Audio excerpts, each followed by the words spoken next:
Okay, today we're going to show you how to replace the headlights in your Audi A6 or Allroad with some eBay aftermarket replacements that work out real nice. These are the Halo versions, and this is what they look like after they're installed, but we're going to show you what it takes to get there. This is the Halos on. I did change the incandescent wedge lamps that were in the Halos to white LEDs. I just like the color better. And then I also changed the bulbs to 6,000 Kelvin in color, and we're going to put the same LED in for the high beams to facilitate a matching high and low beam color. Okay, contrary to what Audi describes in the service manual and what seems to be all over the internet, you do not need to remove the plastic bumper cover on this vehicle in order to remove the headlights.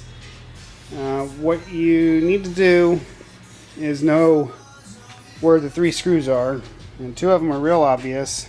The T30 Torx here, and then down about 6 inches in that front hole on the fender is the third screw that holds the bottom of the headlight. There is then, a little tricky to see, but down on the bottom here, a pin that wedges in horizontally that keeps this bottom corner of the headlight fixed, but it's just friction fitted. It doesn't have any screws. The screw that's the most difficult to deal with, of course, is this one. You kind of need to do it by feel. If you're not comfortable with that, you can remove the plastic wheel liner, or partially remove the plastic wheel liner, and access it from the wheel well. And you can get to it very easily to pull it out with your fingers or to replace it when you're reinstalling the headlight. Getting it out is not so much a trouble as putting it back in that can be a challenge. Another thing that will help in getting this headlight out and installing the new one is get this cold air intake, the factory cold air intake pipe, out of your way. There's no reason to have that there while you're trying to work and unplug the wiring harness and such from the back of the headlight. There's two T20 Torx screws right there. Remove those and this whole piece will slide apart, and this will slide out, and you can remove this tube right here. I'll show you what that looks like.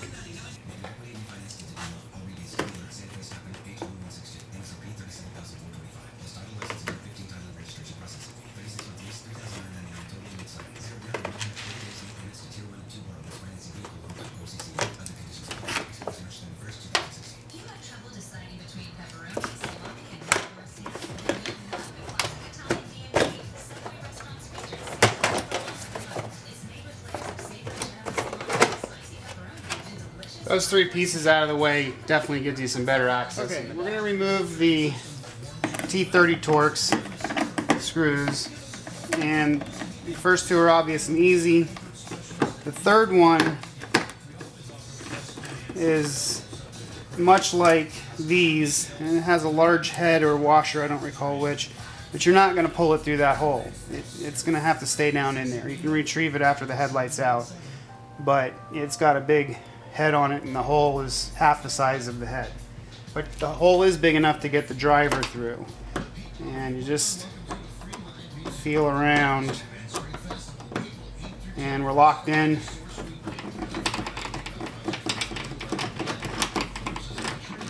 And that screw is out. It stayed down there, but it is removed. On the back of the headlight, once the air intake is removed, you can see your wiring harness from the vehicle to the headlight.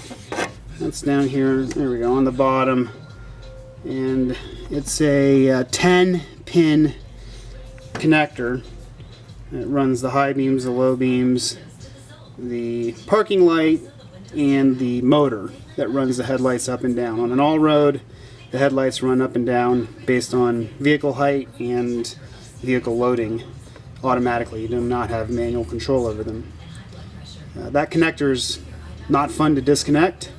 Audi makes them difficult to disconnect, but there's a little lever on it like many automotive connectors, and you just press on that lever with a small screwdriver or with your finger, and it will unplug.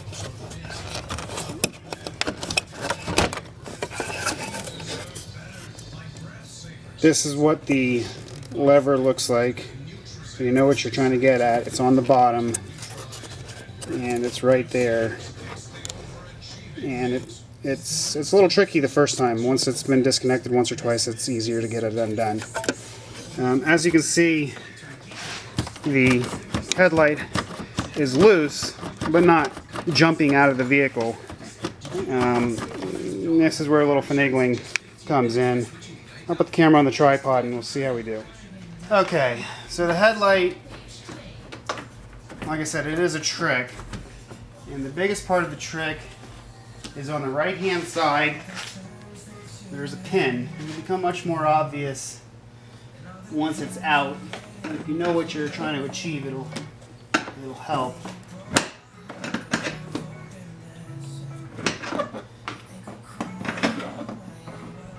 What I'm doing is I'm wedging a flat blade screwdriver in on the right hand side to pry the headlight to the left.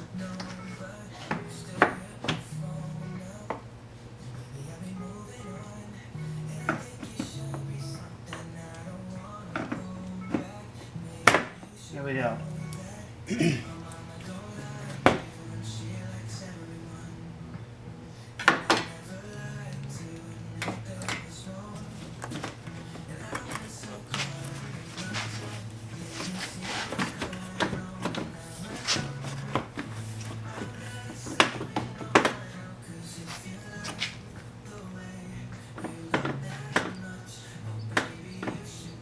Okay, my number 3 screw is holding me up right now, and this is where taking off the fender liner really helps a lot, and I may end up doing that.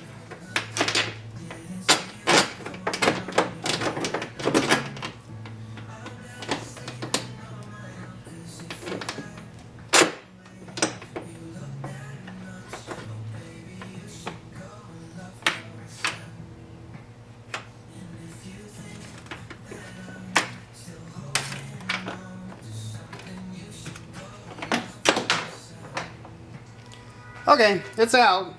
We'll see if I can find it without pulling the liner.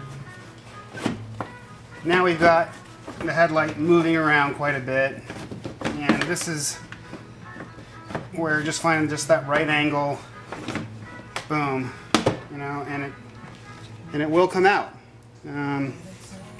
Here's where that third screw protruded through, right here, and down into a keeper right there. The real trick is knowing about this pin on the right side of the headlight, and right side as I'm facing it, and it slips into this plastic hole right here. This is everything. This is what most people don't know or see. It's difficult to know until you get it apart. That pin's got to slide out of that hole to get the headlight out. Let's see if I can find the screw I dropped.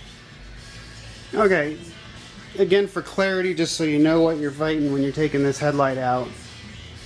That third screw is through the headlight tang right there. And that's what you are working on getting out with the Torx driver through the fender. That's what it'll look like, you know, as you're through the hole in the fender, as you're going to unscrew that screw. And of course I pulled it up and then I dropped it and it fell down to the belly pan. I was able to fish it out with a magnet. That screw, and then on the right hand side, this hole that the dowel on the headlight feeds into. Those are the two basically invisible connections that you're going to battle the most. Again, this slides in this way, and you need to slide the headlight out of it. So you kind of come out on the left side, over, and then you can pop that headlight out and fish it out. Now we're going to go over to the workbench and take a look at a new headlight and the old headlight and the parts that you need to switch over to make the motors work.